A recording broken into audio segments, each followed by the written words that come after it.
79 ఏళ్ల స్వాతంత్రం. ఆగస్టు 15 జెండా ఎగరేస్తాం. దేశభక్తి పాటలు వినిపిస్తాయి. సోషల్ మీడియాలో హ్యాపీ ఇండిపెండెన్స్ డే అని పోస్టులు కనిపిస్తాయి. కానీ నేను ఈరోజు మీకు శుభాకాంక్షలు చెప్పే ముందు ఒక ప్రశ్న అడగాలని అనుకుంటున్నా. 79 ఏళ్ల స్వాతంత్రం తర్వాత నిజంగా మనం స్వేచ్ఛగా ఉన్నామా? 1947లో బ్రిటిష్ పాలన నుంచి మనం విముక్తి పొందాం. ఇది చరిత్ర, ఇది నిజం, ఇది మన గర్వం. కానీ ఈ రోజు కూడా ఒక నిరుపేద తండ్రి తన పిల్లవాడిని మంచి స్కూల్లో చదివించడానికి డబ్బులు లేక బాధపడుతున్నప్పుడు, ఒక కుటుంబం తన హాస్పిటల్ బిల్లు చూసి అక్కడే కూరుకుపోతున్నప్పుడు, ఒక యువకుడు తన డిగ్రీ చేతిలో పట్టుకొని సంవత్సరాల తరబడి తను ఉద్యోగం కోసం తిరుగుతున్నప్పుడు, వాళ్ళని చూసి మనం నిజంగా గర్వంగా మనం స్వేచ్ఛగా ఉన్నామని చెప్పగలమా?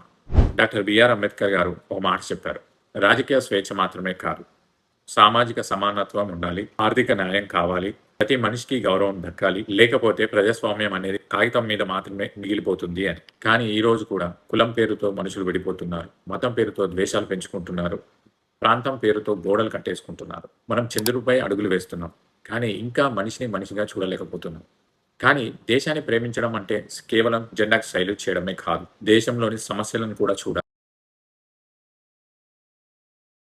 అవినీతి కనబడితే ప్రశ్నించడం కూడా, అన్యాయం జరిగితే నిలబడడం కూడా, బలహీనుడి పక్షాన మాట్లాడడం కూడా అదే నిజమైన దేశభక్తి. ఈ వీడియో ఏ పార్టీకి వ్యతిరేకం కాదు, ఏ నాయకుడికి వ్యతిరేకం కాదు.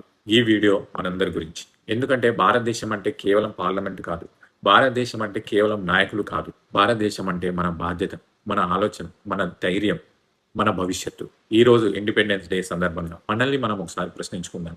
మనకు స్వాతంత్రం వచ్చింది, కానీ ప్రతి భారతీయుడికి అవకాశాల స్వేచ్ఛ వచ్చిందా? ప్రతి విద్యార్థికి కలలు కనగల స్వేచ్ఛ వచ్చిందా? ప్రతి పేదవాడికి గౌరవంగా బతికే స్వేచ్ఛ వచ్చిందా? ప్రతి పౌరుడికి తన గొంతు వినిపించే స్వేచ్ఛ వచ్చిందా?